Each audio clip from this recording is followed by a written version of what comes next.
Hey, thanks for making it to Veterans Daily. Glad you made it. Today is a great day. We have a lot of important information to share with you.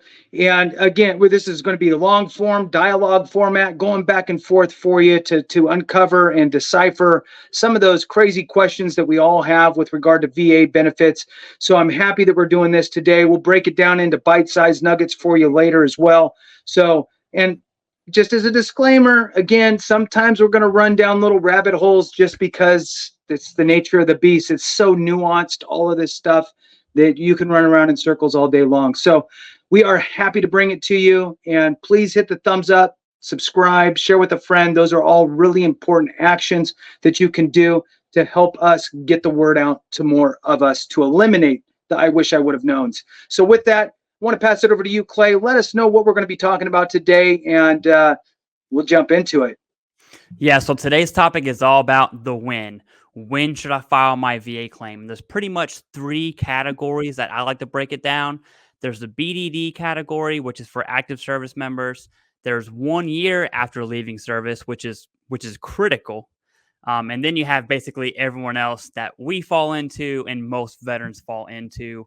And then some of the most common questions we get are, when should I file a secondary claim?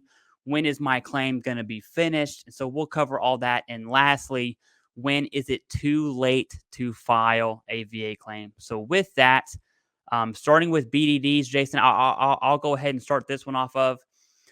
As of last year, I want to say April of 23, the VA requires with your BDD to submit a separation health assessment, which is an SHA.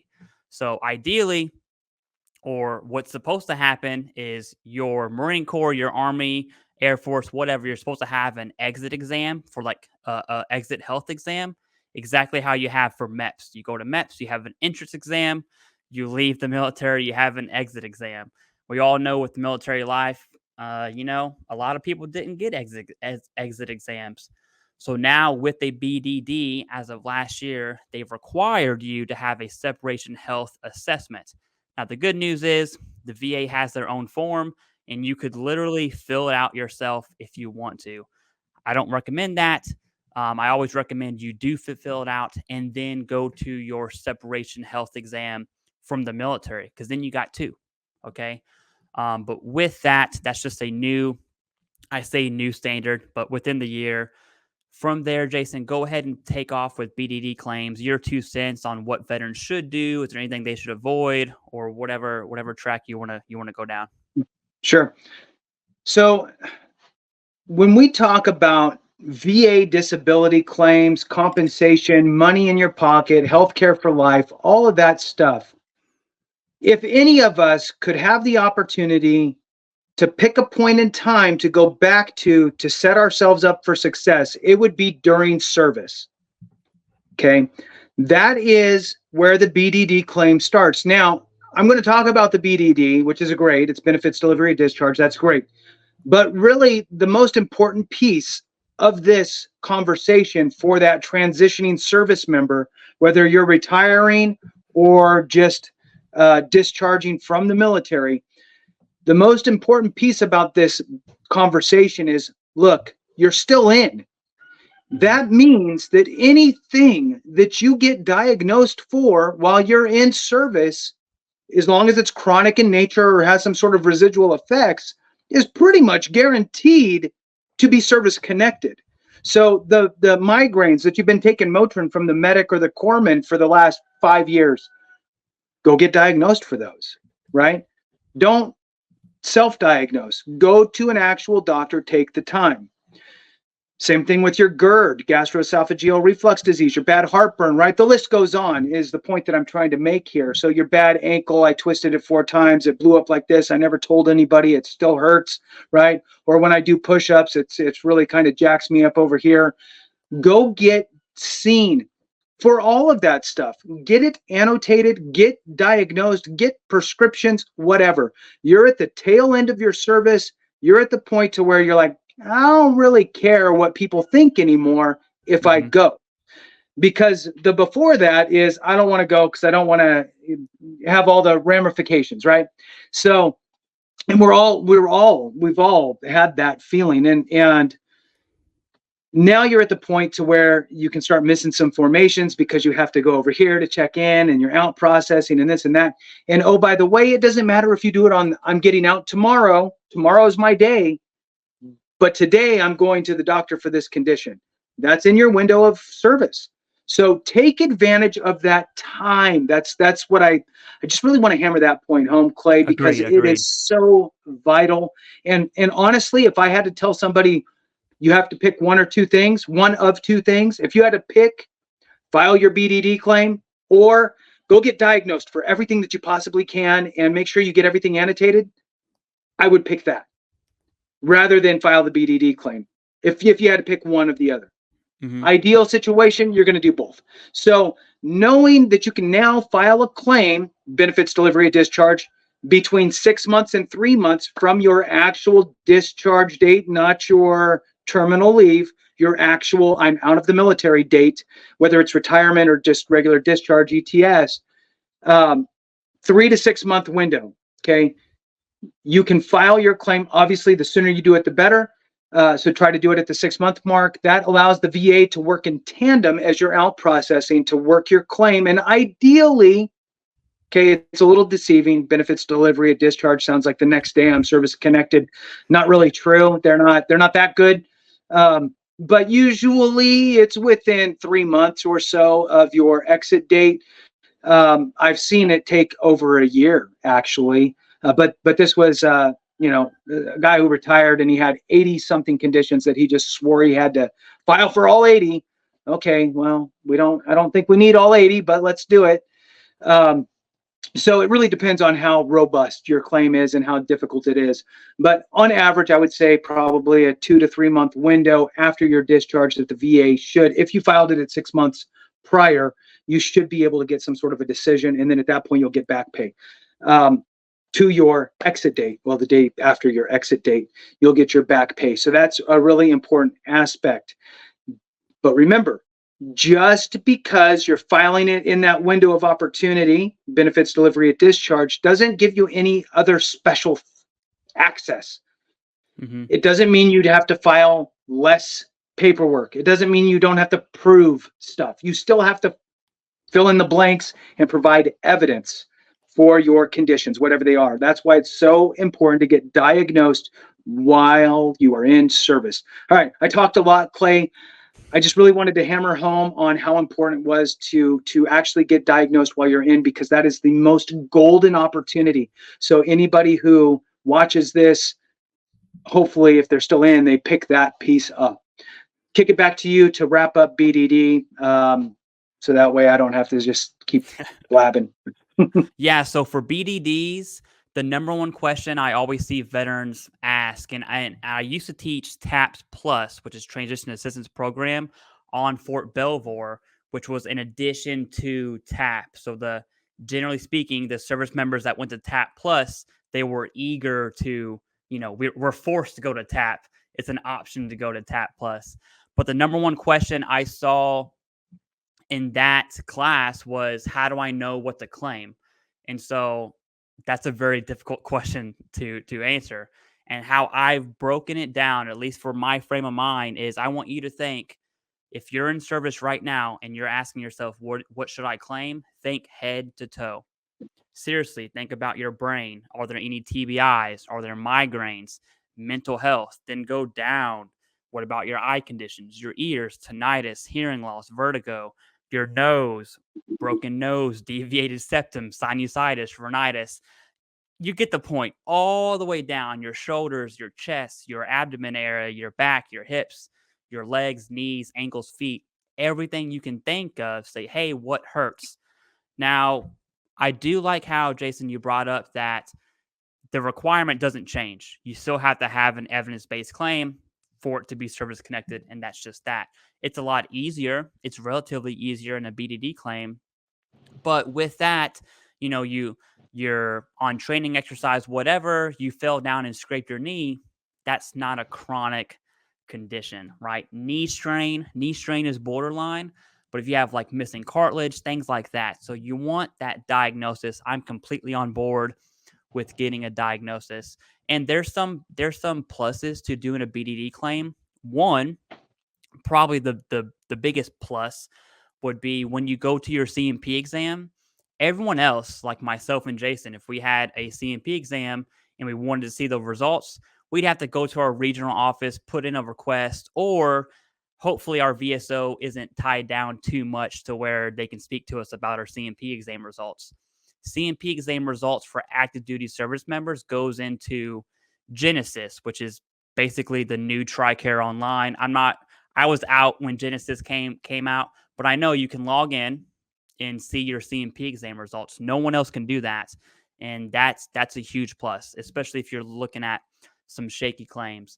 But all in all, you still need the in-service event, and most importantly, you still need the current diagnosis. The Nexus, generally speaking, is easy to make. It's kind of like the VA saying, hey, if you submit a BDD claim, it makes our job easier. That's the conversation that's happening. And it's difficult for an examiner to say, hey, this did not come from service, because if they give that argument, then they have to show, well, where did it come from? And I'm willing to bet you don't have the evidence to prove it came from somewhere else anyways. That's why BDD claims are relatively easier. There's no reason, I can't think of a single reason why a veteran would not submit a BDD claim given they had the option. And so to double down on what should I claim, that separation health assessment or your exit medical exam is what you claim. Anything in the yes column that says, yes, it bothers me, submit the claim. And let's talk absolute worst case scenario, right? There is zero evidence of that event happening in service. No big deal. You're not diagnosed. If you're not diagnosed, you're not going to get that disability claim approved. Just straight up, not going to happen. So then you're not awarded the Nexus. Well, a year or two later, you are diagnosed. All of a sudden, you have an argument now. Okay. That is absolute worst case scenario. I'm not saying claim everything under the sun. I'm just saying make sure you claim everything you can. This is your one chance to do that. Now, I do want to transition over from the BDD because BDDs are easy. Yes, Jason. I do want to add a couple things in there because it is really nuanced, right? So one of the additional things is, so yes, the worst case scenario is that you've listed everything on your checkbox, yes, no, not applicable, health assessments, self kind of identifying what troubles you have, right? I've had headaches, I've had heartburn, I've had painful swollen joints, etc. So that becomes useful if you need to try to build a Nexus back, right? So the difference is, and this is why I pushed so hard on going and getting diagnosed while you're in, is if you get diagnosed while you're in, that is your Nexus. If you wait until you get out and you wait 5 years, then you file a claim for that same condition that you finally got diagnosed for 5 years later. Now all of a sudden you're trying to build a bridge back to prove that it started in service, and all you're going to have is that one form that says, I self-attest that I have migraines. And in fact, on the sheet, it usually just says headaches, and headaches aren't really service connectable. It's migraines that are service connectable. So you just want to make sure that you stack the cards in your favor, and if you have the ability to go get diagnosed, go get diagnosed. If you don't have the ability for some reason, which I can't see why you wouldn't, but if you don't, then yes, make sure you check the boxes on everything and make sure it'll say, on the next page, if you said yes to anything, fill out why, right? And then explain it there.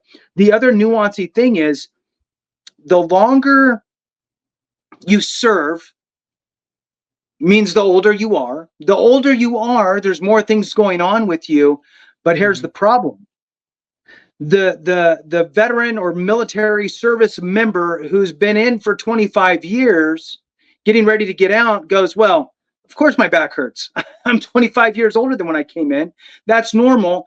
I would have this anyway in life. It's part of getting older. Or I have gastroesophageal reflux disease. I have bad heartburn. It's not service connected. I would have had this probably anyway because I'm getting older, right? So there's a lot of these types of wrong mindsets when it comes to VA compensation, and we self-segregate out. We got to get rid of that and go. It doesn't matter if it's because you're getting old. Yeah, my knee hurts. I'm getting older. My knee hurts, period. Slice off the getting older piece. Doesn't matter if you're saying that there's an issue. Make sure that you document it. All right. I had to give those pieces because I No, just that's feel good. like That's good. there's so much. That's All right. good. And Back to you, son. that did remind me of one thing I always tell people who ask me about BDD claims, because it's coming from YouTube. I start the sentence off like this, or how I respond. I'm like, hey, all that stuff you hear on YouTube about people struggling with claims, like, that's not you. Like, that Right. is outside BDD. Now, the second that window's over for you, welcome to the club. You're in the same world Jason and I are in, okay? But when you're in a BDD claim, it is precious. It's almost righteous, right? It's holy, because you can, anything you're gonna claim, that's the point to do it. Once Right. you cross over into, the dark side or the civilian life, you try to reassimilate yourself. Which, by the way, that's when mental health is probably going to happen. So be prepared to submit a mental health claim if you haven't already. And I'm just looking at statistics from that. That's when that comes into play, which really brings us to the 1 year after service. And probably the most number one misconception, or at least top three, is whatever you claim within 1 year is presumptive, which is not true at all. Now, there are 1 year presumptive conditions like tinnitus, hearing loss. Asthma has a presumptive, but it's kind of overshadowed by the PACT Act. And there are a few other presumptions like cancers. And I think you had just covered this on Veterans Info Tapas too, as well, Jason. But let's talk about back, right? So I've seen a lot of veterans say, hey, if you claim whatever you claim within 1 year, it's going to be connected. Not quite. Now, the argument is still there that it's relatively easier. Okay, that is what people will recall or they will refer to your 1 year window as like the golden year. So if for whatever reason you miss your BDD claim, or there's more things you want to claim, that 1 year time frame is absolutely critical. And the same thing still applies. You need the in-service events, the current diagnosis, and the nexus, which is still relatively easy to make. And I'll explain why it's relatively easy. Then I'll kick it over to you, Jason. So let's say you're submitting for lower back pain. It's difficult for an examiner, for any medical professional, to say, hey, you have this diagnosis. Generally speaking, diagnoses don't happen in a second, unless it's like a car accident or like some sort of impact happen. If it's over time, the examiner can't say it didn't come from service, because you've only been out for a year, right? Now, at the same time, if you've been out for 3 months and you're in a car accident, all of a sudden that's an impact. You can see how that's not service connected. Okay, so outside of the impact conditions or the impact diagnoses, especially stuff that deals with time, it's pretty easy to connect. And that is your golden year. I'm interested, Jason, to hear your take, being a VSO for the county, on your take on if a veteran walks in your office with they're in their golden year. What does that mean to? How do you see that situation as a VSO? So the way that I always approached this, one, it's a special time because you're still not only the aspects of filing the claim, but there's also the back pay. It's almost like you have an intent to file in place, essentially. Yeah. So anything that you file within that first year will back pay to the day after you got out of the military.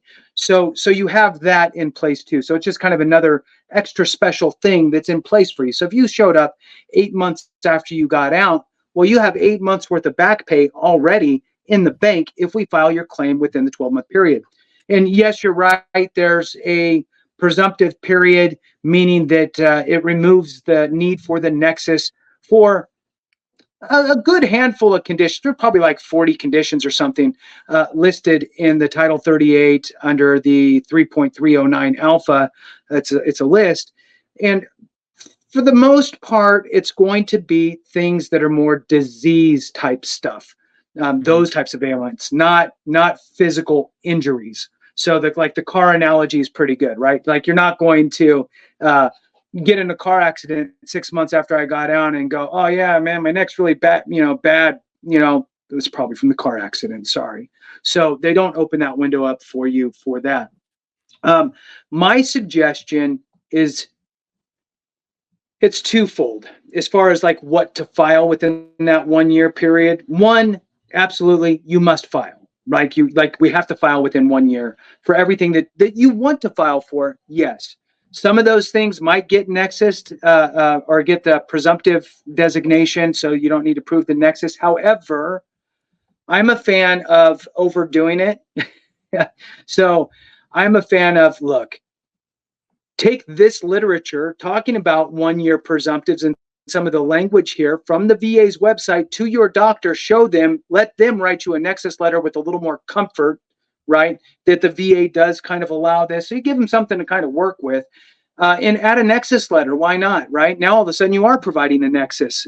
You're treating it like a non-presumptive. You're giving yourself an extra edge. Let them say no, right? The answer is always no if you don't ask. So don't just, if it's not on the list of presumptive conditions for within 1 year, does that mean don't file it? No, that means still file it, right?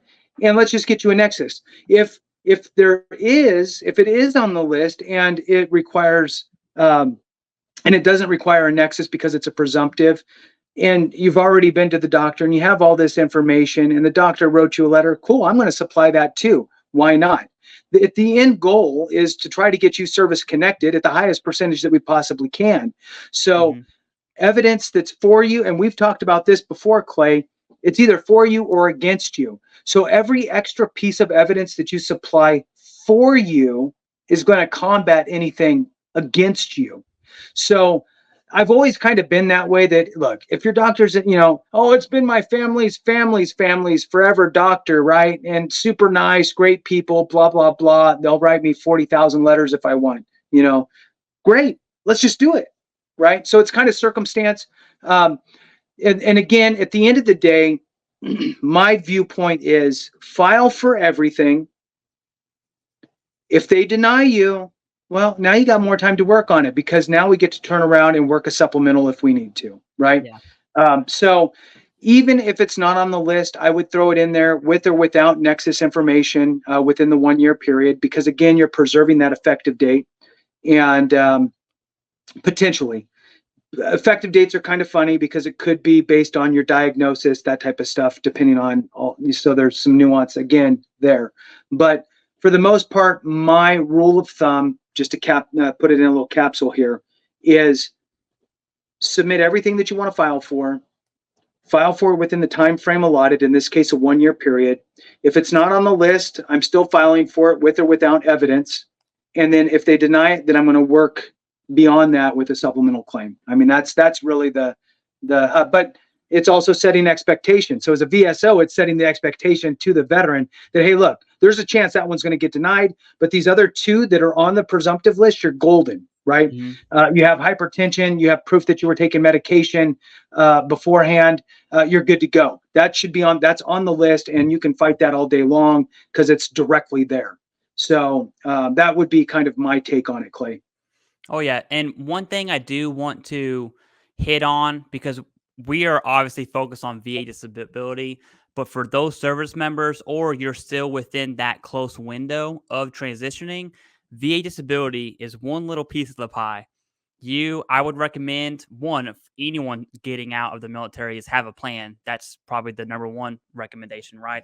I'm talking, where are you going to live, job stuff, if you have a family, all of that jazz. Now we're focusing in on VA benefits, but a part of that is healthcare, VA healthcare. You can enroll in healthcare. I highly recommend you do that. So that way, when you do get out, you meet your healthcare team. So my healthcare team at DC, I'm on the red team in Washington, DC. And I saw my primary care probably like 4 or 5 months after I got out. So it took a while to establish my relationship with VA healthcare. Is it right? No, but it's going to take a while. So you might as well just do it. You can do it online. It's extremely easy. And roping that back to VA the disability benefits, just like Jason said, hey, if this is denied, you're going to have to combat that with the supplemental claim. Well, with the supplemental claim, you have to submit new and relevant evidence. And the VA healthcare, it's depending on what your rating is and what your situation is, it's more than likely going to be free. And then you can go ahead and gather your evidence. And when I say free, I mean 50% or higher, or that condition is service connected. But that is medical evidence. It's current medical evidence. And so it's kind of like you can't do one without the other. Now, do you need VA healthcare? No, I understand if you're in, rural Arkansas, that might not be an option. And so you still have the option to go to private, your private insurance, your spouse's insurance, whatever that picture looks like for you. But that is still evidence as well. You just have to upload your private records with your VA claim, or give the VA permission, which I don't recommend. Give the VA permission to your healthcare records. I prefer to just hand select the evidence I'm giving to the VA. Did that spark any thoughts, or do you want to move on to everyone else? And that's probably the majority of the audience here. Yeah, let's move on to everyone else. See where this goes. Yeah, so if you've been out for 1 year and 1 day, all the way up to 40 years and plus, welcome to everyone else. Okay, that's where we're at. And all the stuff you see on YouTube about denials and higher level reviews and supplemental claims, and you need a Nexus. Should I pay for a company? Should I use a VSO? When do I get an attorney?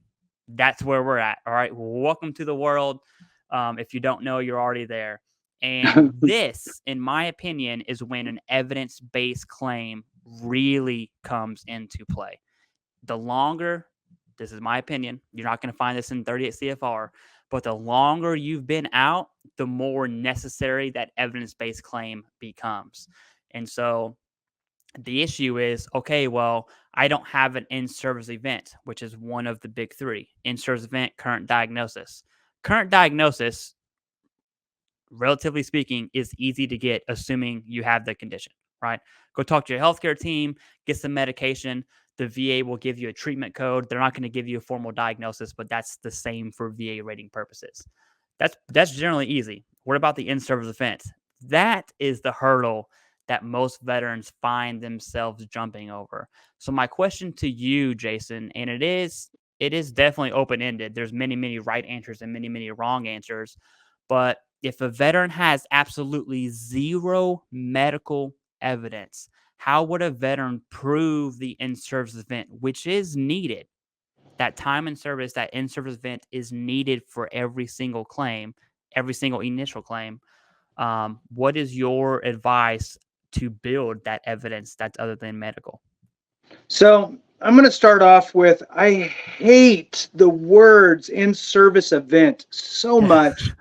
It is one of my pet peeves, and I know that it's in writing. I get it, but it's one of those phrases that people hear and assume one thing, right? Event, something happened, something occurred. A Humvee was hit by an IED. That's an in-service event. Damn right. Mm-hmm. Me getting migraines, there's no damn in-service event to a normal person thinking about it. Welcome to VA and its blurry language. So what I like to say, for the sake of clarity, is what we're looking for here is show me that your condition manifested during your time in service or is a result of your time in service, right? So the result would be the in-service event is an easy way to connect that piece. But the manifesting, it feels different. And that's why I hate VA language so much. I mean, I don't even like that they call it VA disability, because people think you have to be on crutches or in a wheelchair, be physically disabled in order to get it. And so they never even look. So again, I don't know if it's by design, could be, right? But here we are. So if somebody has nothing, right? And again, there's 1,000 right answers because there's 1,000 different situations that would lead down different paths. My favorite examples are things like migraine headaches or gastroesophageal reflux disease, bad heartburn, right? Like those types of things. Why? Because, and you could broaden that out to anything else that can be like this. Anything that is maybe not so bad where you actually have to go to a medical facility. You can kind of deal with it over the counter and really deal with it kind of in a suck it up fashion. Okay. And it's important to understand that aspect of it, because if the VA denies you after we build our evidence, it's going to go in front of a judge who's going to read it and look at it through the eyes of, does this make sense? Does the story make sense? And I'll tell you what, here's the story. Veteran, migraines, we'll say they have both, migraines and GERD, gastroesophageal reflux disease, bad heartburn. They go to their medic or their corpsman almost every day, especially when they're in the field. Can I have some Motrin? Can I have some antacid? Yay. Right? And that's what happens for 4 years or whatever it is. And then, and when they're not there, they're at the grocery store buying it, right? Then they get out and they move on with life, and they miss that 1 year window because nobody told them, and they keep moving on. And then one day they see a commercial about migraine headaches, and then some sort of prescription that's, you know, and they think to themselves, or their spouse looks at them and goes, yeah, you know what? All that Motrin's going to jack you up. You should take something else that's not going to destroy the other pieces of you. All right. Okay. And then it's the, you know, you see Larry the Cable Guy talking about Prilosec, and you're like, oh, okay, maybe I'll give it a shot. Right. So now, I mean, if he can jet ski with Prilosec, man, so can I. Yeah. So, right. So now you finally go get diagnosed, but now it's 20 years later. That sucks, but your story makes sense. Plenty of people never go to the doctor and get diagnosed for those types of conditions. They just self-medicate and deal with it. So the story makes sense.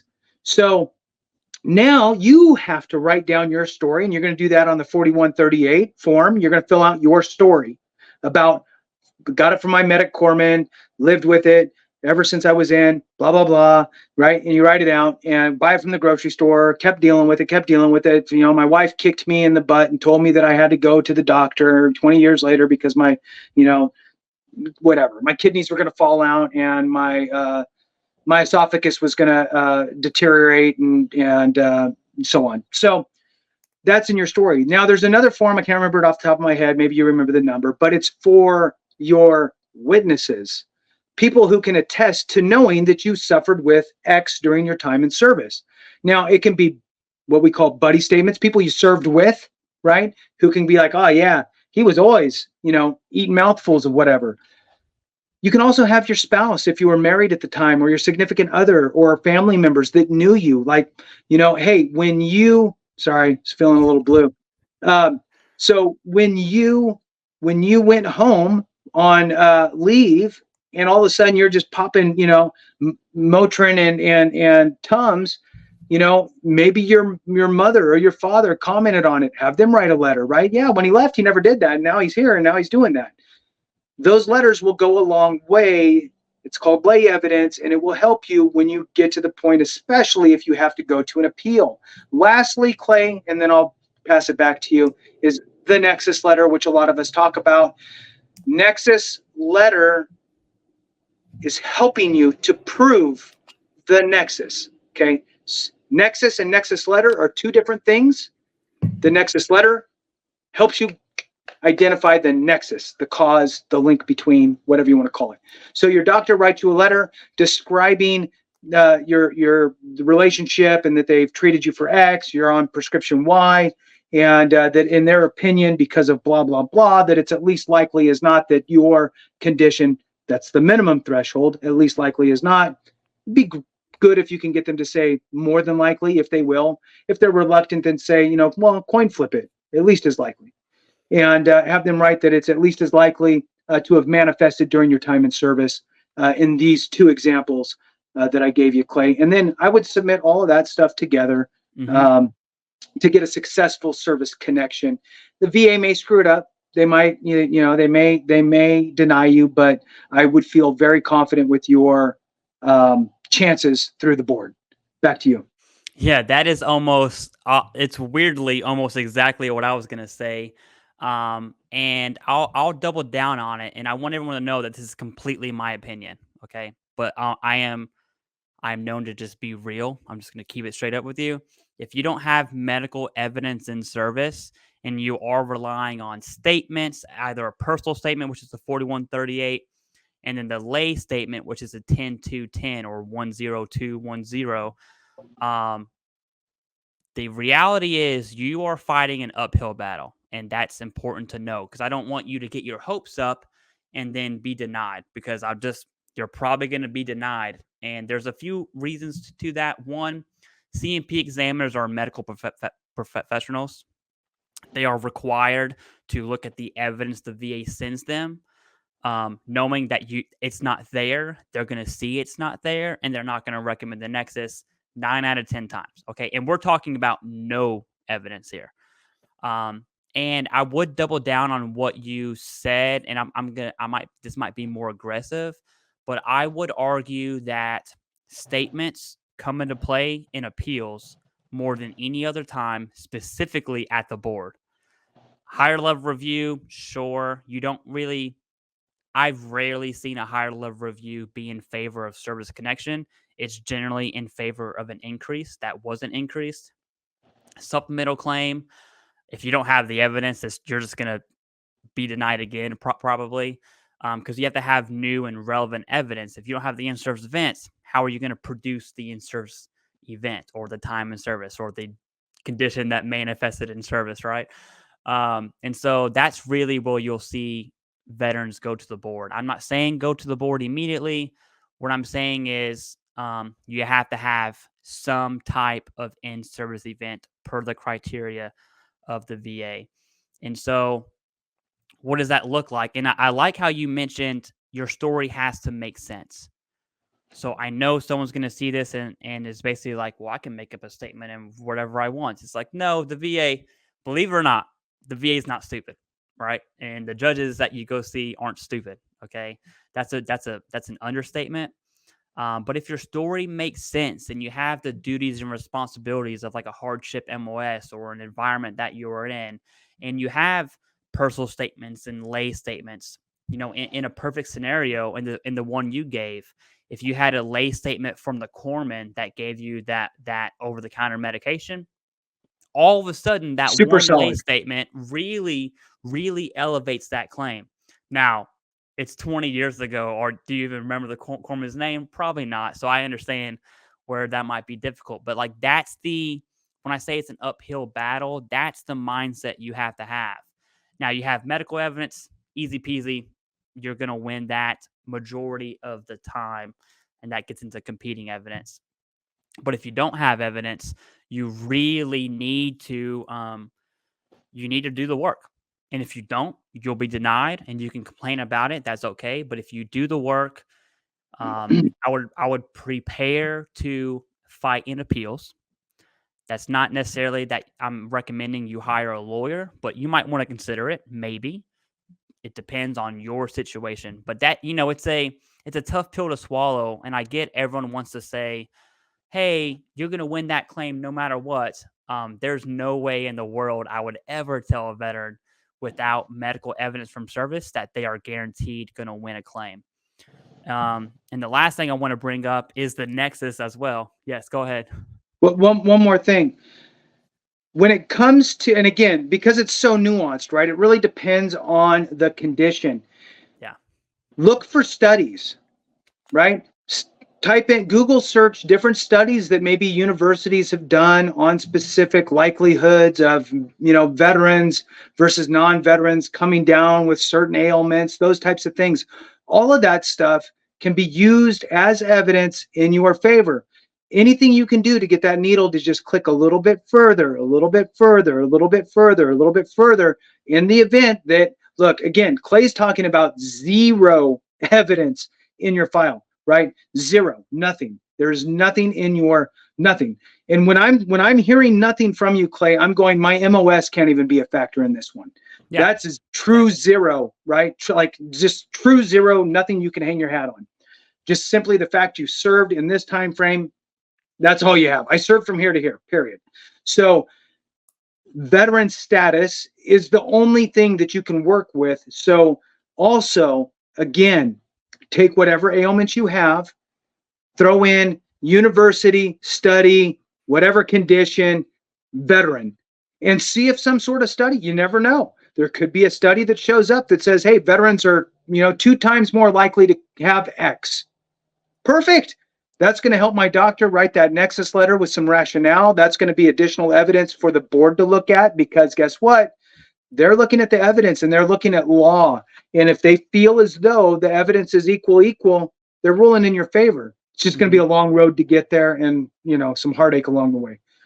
Back to you. Oh yeah, no, that sparked. So one of my close personal friends I'm working with right now, there's new studies. So long story short, we were in Syria in 17, and this was the Arty battery, and they shot a lot, like way more rounds from like the whole Vietnam conflict was shot in Syria within about a 6 month time frame. And all of that was from Fox battery in the Marine Corps. There's new studies out right now, and this is a downer. Okay, we'll kind of jump out of this here real soon. Jeez.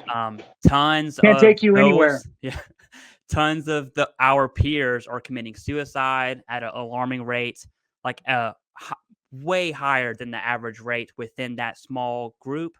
TBI, hearing loss, just the normal vertigo, Meniere's, TBI like symptoms. All that's new. This veteran is claiming TBI. They were diagnosed. They were denied because guess what? They had no evidence. Now, in this instance, there's a deployment there with the MOS, but being deployed as an artilleryman does not mean you're going to have TBI. So I wouldn't say that's evidence personally. But he is using those studies specifically to combat that denial as supplemental evidence. And so we'll see where that claim goes. But that's the reason I bring that up is because that's the mindset you need to have when you don't have medical evidence from service. And then the last thing I will say for the Nexus letter is you made a great point about going to your doctor, which is always preferred. But if you were going to pay for a Nexus, I would caution anyone doing that without evidence from service, because just think about it logically. What you're asking this person to do is put their credentials on the line to make a Nexus without evidence from service. You could see how that would be difficult. And so I'm not saying no one's ever won like that. They have, but it's not a slam dunk. So even though you pay $1,200 for a Nexus letter, it does not mean you're going to get the Nexus. It very well could be. I just want to throw that out there.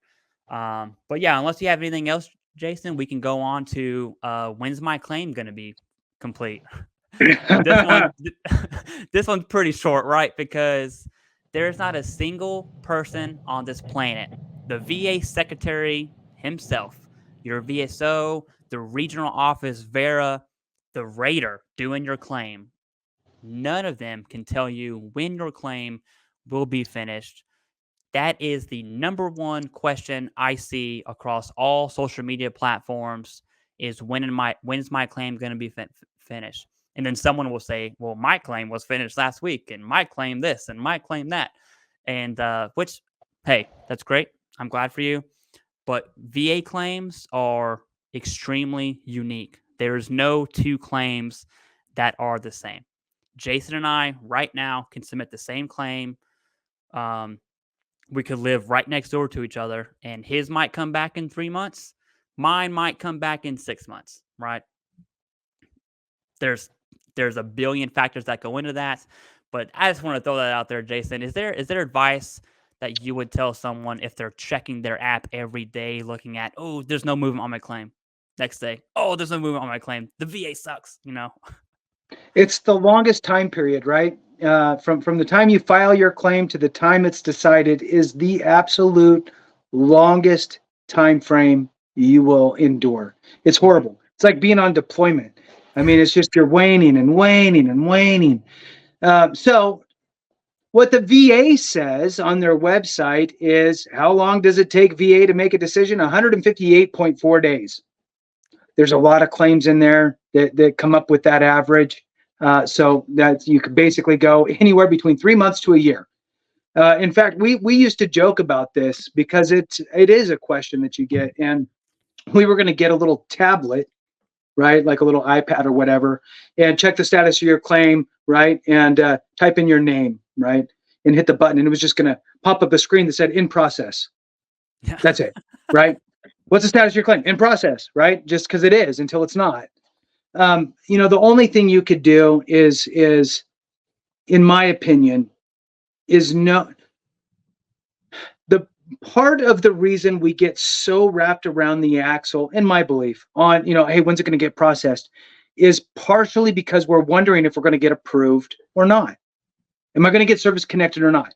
Then almost second is the money. Like, yeah, I'm looking forward to seeing what the money is, right? But I've lived without it for so long that this is probably a new thing, and it's going to be great when I get it, and back pay and all that good stuff. But really, am I going to get approved or am I going to get denied, like all these other people talked about? And so I'm stressed out. I just need the answer so I know what to do. Mm-hmm. And it goes back to things that you've said before, Clay, which is, being educated, right? And so the more educated you are, the more thoughtful you are, the more time you take to develop your claim, the more likely the things you submit for will be approved because you're putting together a good package for your claim. You put in your intent to file, you bought yourself time, you put together your claim, you got all the necessary evidence, and you filed your claim fully developed, and you crossed all your T's and dotted your I's. Now, you're at the whim of the VA. It might not even be like Clay and I, like he said, we could file from the same neighbors, same claim. They could decide to run his through the close regional office, and then for whatever reason they decide to ship mine way somewhere else, and I'm in, all of a sudden I'm in some other regional office getting processed over there, and then somehow it gets transferred somewhere else, and they bounce around, and it's just the nature of the beast. And it just, the big thing is I think the question is really, how long is too long? Yeah, Like, when do you need to start a to great worry? question. And in today's world, I would say, like, if you don't see it if you don't have a C&P exam by like probably 7 or 8 months, that's probably too long. And if you're not working with an accredited representative, which I think we both highly suggest you do, either just to help you file the claim or to help you with the whole process, right? So meaning that you did all the footwork, you just brought it to them, they gave it once over and shot it off for you. That accredited rep can look into the system and see if it's stagnated somewhere.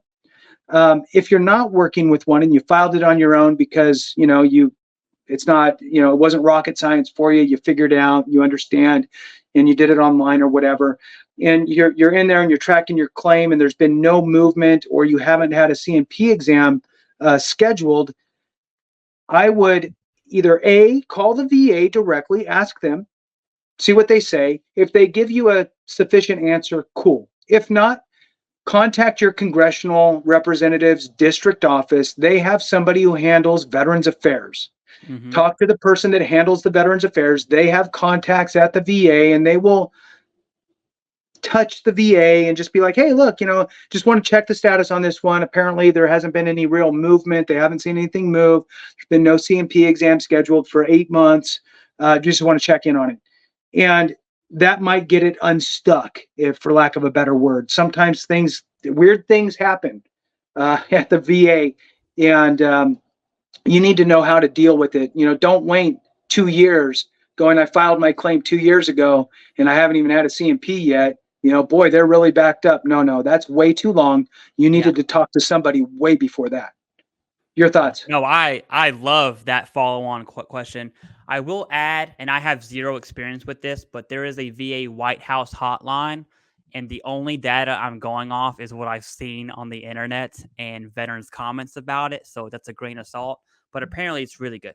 Okay, you can call the VA White House hotline for your disability claim, and it will get things moving. Now, if you call in 3 months, I would make the argument, if you call less than 8 months, shame on you personally, right? At the 8-month mark, personally, that's when I would start calling. If it's, if you call in 3 months, and someone kind of hangs up on you, or they don't take you Yeah. seriously, Yeah. I don't really know how to say that. Um, I wouldn't sweat it, right? But at the 8th month mark, your follow-on question of how long is too long, that's the question we should be asking. But yeah, calling the VA, calling your regional congressional person, and then the VA White House hotline is a solid start. But moving on to when should you file a secondary claim? And I have kind of my one-liner. It says secondary claim, but really, when should you file any claim? But honing in on the secondary piece, I always say when you have the evidence. It's either as you file the initial and you put it on it, right?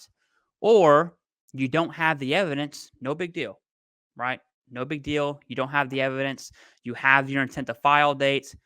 Use that time to file the evidence. And you had said something, you had alluded to it, is um, when we're talking about when's my claim going to be finished, all that worry and anxiety and legwork you're doing needs to happen Mhm. pre-filing the claim. The second you send that bad boy off, okay, claim's gone. I'm not saying you can't upload more evidence, but it kind of it makes me feel angry, mad, and just kind of like palm in the face when someone asks me, "Hey, can I submit more evidence with my claim? I already had my CMP exam."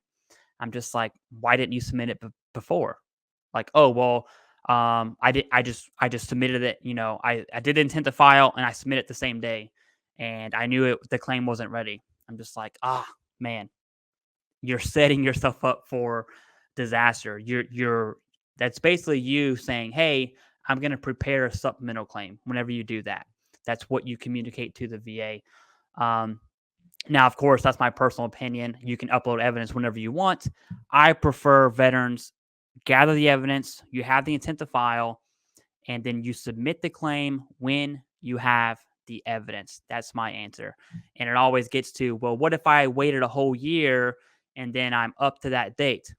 Then and only then would I say, you know what? Whatever, submit it, prepare the supplemental right now. Don't even think about it. Prepare the supplemental, and then you can argue the back date. But there is a diagnosis and a facts found. The VA could use the facts found arguments to make that your new intent to file date, and that is a common.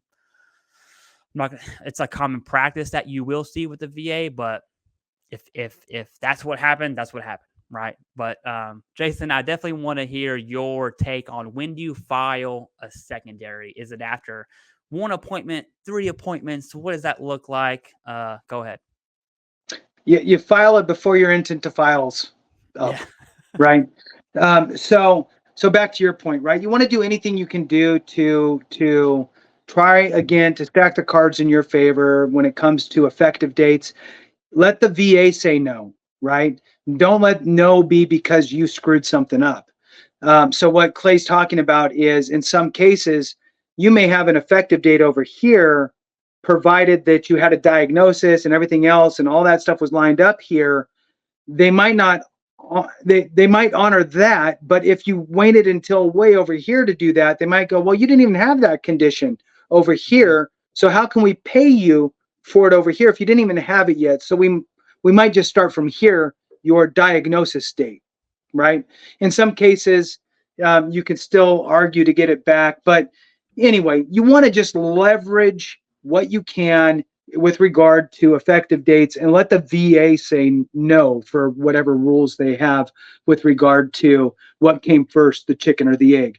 So, but again, it's really important to understand that you could screw it up where they would have said yes, right? Fine, we'll pay you back all that back pay, but you missed the window because you didn't think about it. So filing your secondary claims, how much evidence do you really need? You don't really need much. You need something, right, that diagnoses your condition, something, right? So you need a diagnosis.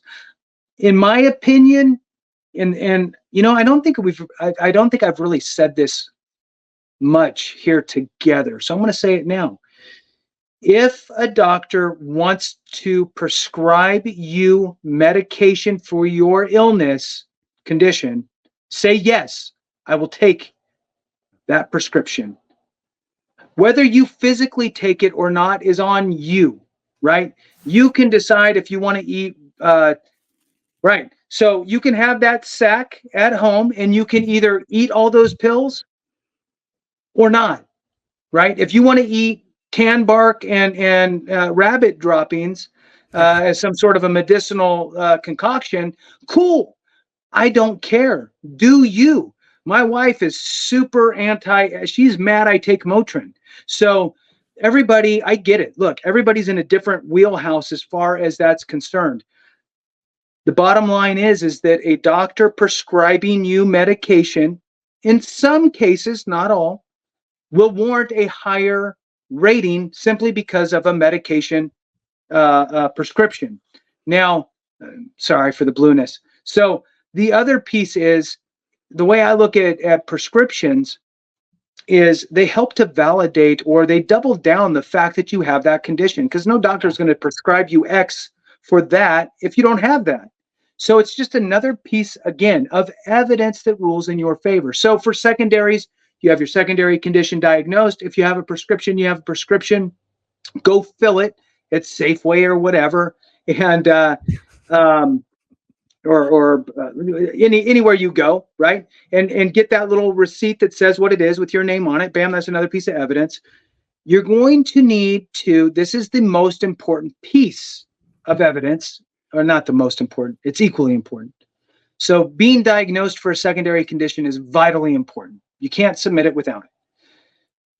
The other piece is the nexus to the service connected condition. You want to link the fact that your service connected condition in some way, it could be the prescription you're taking for that service connected condition, has now caused this other condition. You need to spell that out. In some cases, it's obvious, right? So like Clay pointed out in a previous video, radiculopathy due to lower lumbar issues is a pretty obvious situation. Just the fact that you have it, it has to come from somewhere, which would be your lower lumbar. And if you're diagnosed already and service connected for that, it all kind of wraps up nicely. Again, I'm a fan of overkill if possible. Get the letter from the doctor to just double it down, because if the VA gets not smart and denies you, it's just more evidence in your favor that you can point out. But if it's not something that is that easy to link together secondary wise, having your medical professional write you that letter that your condition, secondary condition, is as a result of your primary condition that's service connected is a vital component. So it's really just getting those two things, and as soon as you have those, file for it. If you're getting pressed up for time with your intent to file, and you have the diagnosis, but you don't have the letter because the doctors, sometimes it takes a while, right? Mm-hmm. You're reminding them, next thing you know, months went by. So if it took you some time, you might have to file without it and then submit it along the way. The one point that you made, Clay, which I'm so glad you did, is, and there's plenty of people that don't understand it, you can absolutely file for a service connected condition and a secondary condition at the same time. There's no harm in that. All you're saying is that this condition resulted from service and this condition was caused because of this condition. Yeah. And that's all you're doing. So the VA isn't going, well, wait a minute here. How come you're filing? No, they don't care what you file first. You have to have your service connected in place first, but you can file them at the same time. There's no issue with that. So I'm really glad you said that, Clay. Oh yeah. And I want to double down on the medication thing. Medication is powerful evidence. It really is. And I'm never going to tell, Jason and I are never going to recommend you not take your medication. Just want to make that clear. But I'll talk about me personally. Do I take every single medication in this bag? No, because I would be in comatose, right? But by getting that prescription, what it tells the VA, so a self-report is one thing. Hey, doc, I get 4 migraines a month. They're like, yeah, okay, whatever. Got it, check. You get 4 migraines a month. Now, if I have sumatriptan at 100 milligram dose and I get 15 pills per bottle, And every 4 months, I refill that. And then the next time it's 3 months later, I refill that. 4 months later, I refill that. What does that tell the VA, the rater, about hard medical evidence with symptoms? That tells them, hey, one, it's frequent, right? You could, whatever the math is for 15 divided by 4 months, whatever that number is, right? But it shows frequency and it shows symptom severity. Sumatriptan is not Tylenol, right? Sumatriptan, I'll tell you what it does to me. It feels like I have sinuses and then it knocks me out. Okay. That's what happens when I take sumatriptan. And so it does alleviate the headache because I'm not awake. Okay. But it shows severity. And so even if you are awarded 0%, that's exactly what happened to me. I was like, hey, I have sumatriptan. I have refills. It's documented. I did a higher level review, and on the phone call, right on the spot, they were like, hey, don't worry. We're going to award 50%. You'll see it next week. Boom. The whole higher level review lasted about 3 minutes. Now, why was that possible? Because I had the evidence. I cannot stress getting evidence. Medication is hard proof of severity, and then whatever that condition is. But I love that. I don't love medication, obviously, because I don't take all of mine. But if I need to, I will. So I absolutely love that for medical evidence specifically. Now, moving on to when is it too late to file a claim? And it kind of goes back to our discussion about submitting an initial claim and a secondary at the same time. Generally speaking, we'll see that in older veterans. Older meaning, let's just say 40 and up. So you've been out of the military Hey. You've been out of the military for 10 years, 15 years, 20 years. You could see how logically your conditions that aren't service connected would have developed secondary claims.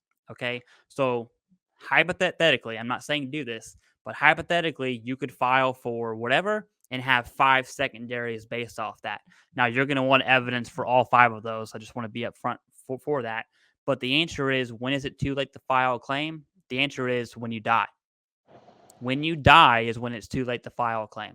Now, your survivors technically claim, but it is you think it's hard. It's an uphill battle after you've been out for 20 years.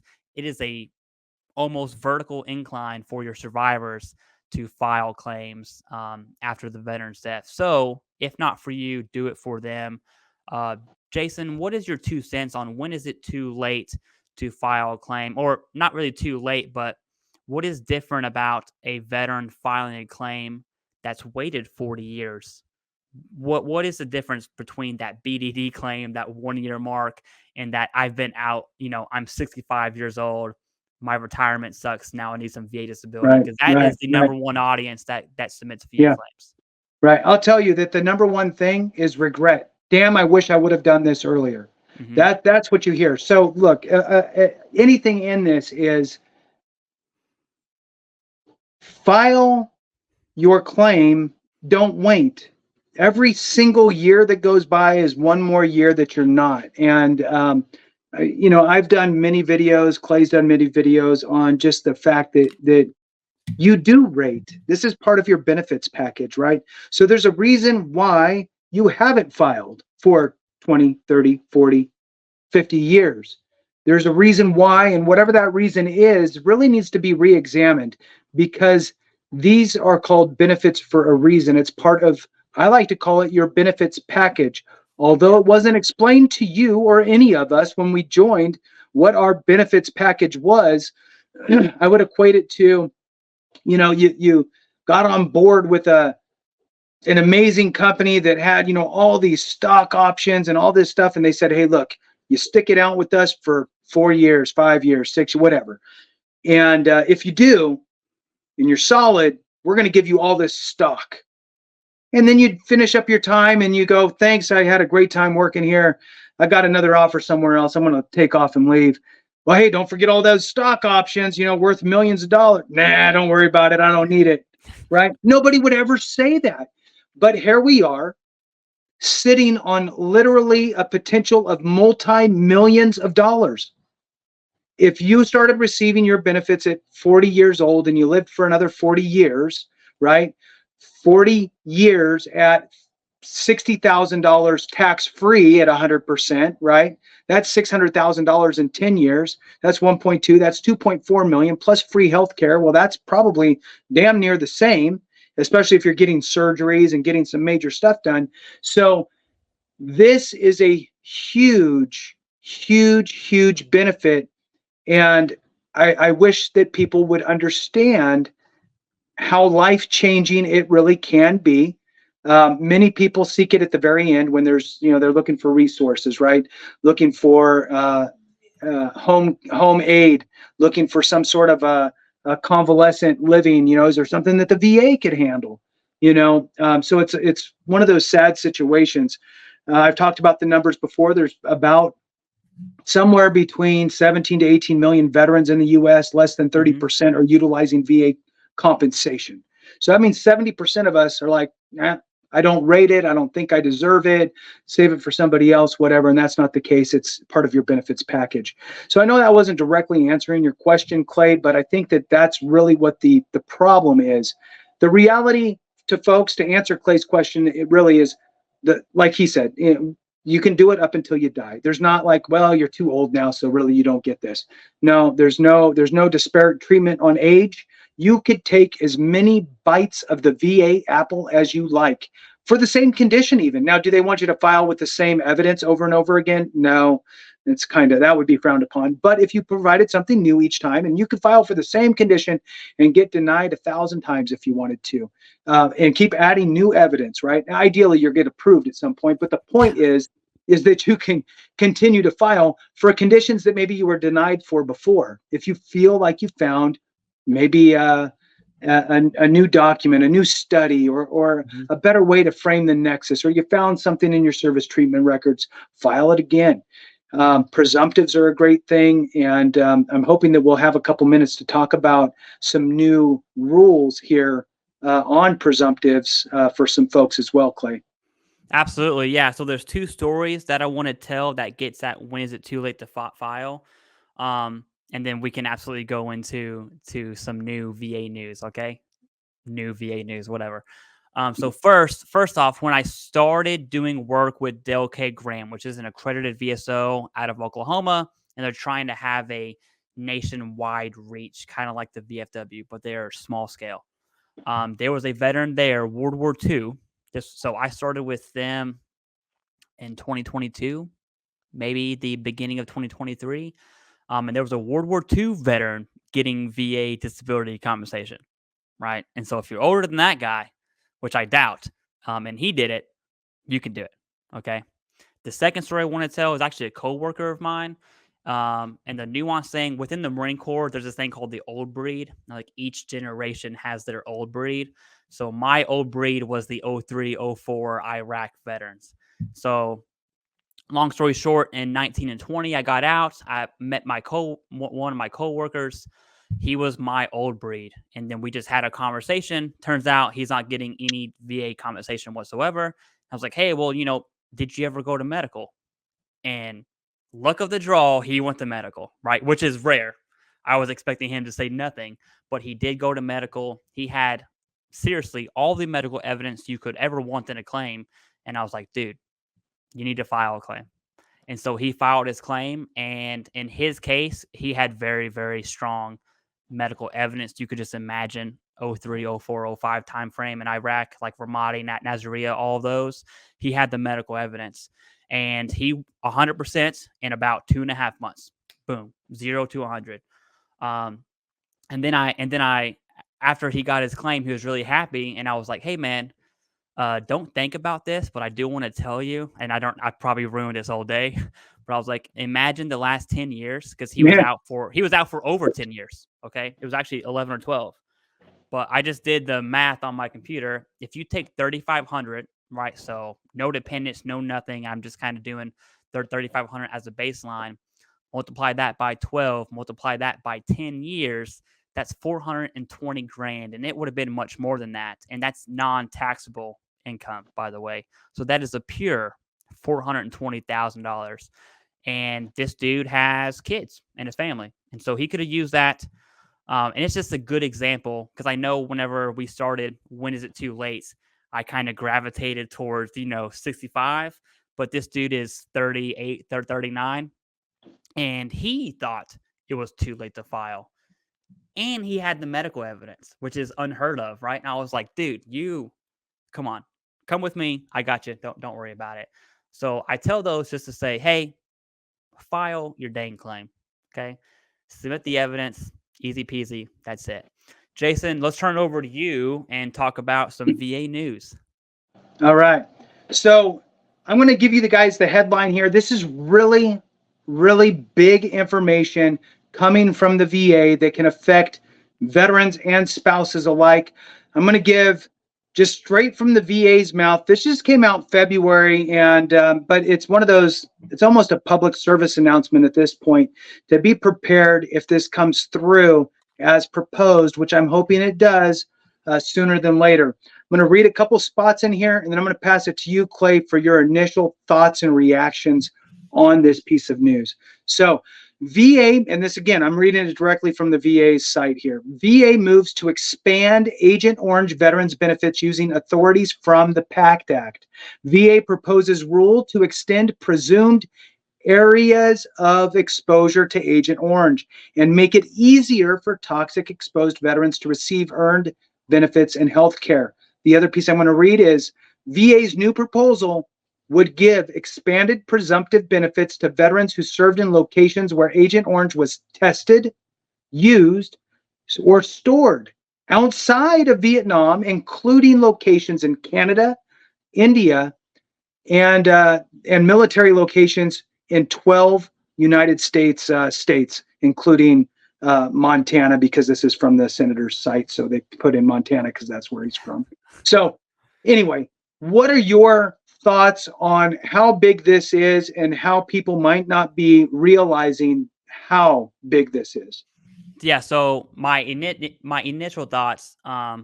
So I have a coworker when the PACT Act was passed, and I should preface this was those old grumpy senile veterans that are just mad at the world. This is him. Okay. So no matter what we do, he's angry. So when the PACT Act was passed, and it was backdated to August of 22, brah, brah, brah, brah, brah, we had burned pits in Kosovo and whatever he said, right? And we were exposed to toxins, but I don't meet the Gulf War era or the Vietnam era, so I'm screwed. Basically, this is that, okay? Saying, hey, relax, we got you. And what I want to hit on specifically is the VA already identified locations, locality, and time frames. That's done for you. All you need to say was, I was there. And I do want to add, and I don't know specifically, I would like to have the entire bill, but I would probably assume transportation of toxins, specifically Agent Orange, specifically on naval ships, will be included as well. And that will be big because if you've ever been on ship, which is absolutely sucks, imagine having Agent Orange on a ship that you're with 6, 7, 8, 9 months. All this stuff is passed and you're forgotten about. That's a bad feeling. Okay. And I could definitely see that. So this definitely makes that, it kind of makes it more, it's a fix. Okay. The VA is like, hey, we thought about the PACT Act, but we didn't think about everything. That's my interpretation of the new, the VA news that we have.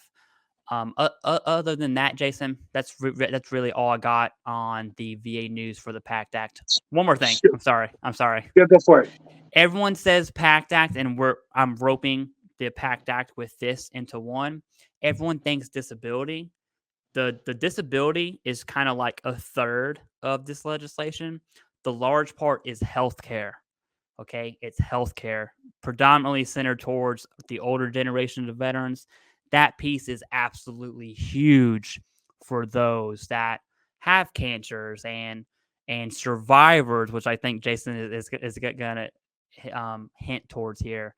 But it's really a healthcare piece for those veterans that was missing for 60 years now. So that's a Right. long time. Okay, Jason, go ahead. Yeah, I agree. Long time coming, should have been there thousands of years ago, whatever. I get all that.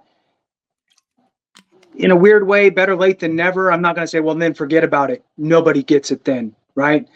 So here's a couple pieces that I get from this and what people need to understand. And I have heard from a veteran service officer and office level and at the state levels, many people go, why don't I have presumptives for Agent Orange? It was at the base I was at. We used it, blah, blah, right? Used, tested, stored. Thousands of people upset about it. And it's hard to prove your exposure. It's hard to create the nexus when it's like, well, where was it stored? Did you actually physically spray it? Did you really smell it? Right. So it's hard to get service connected for a lot of these situations.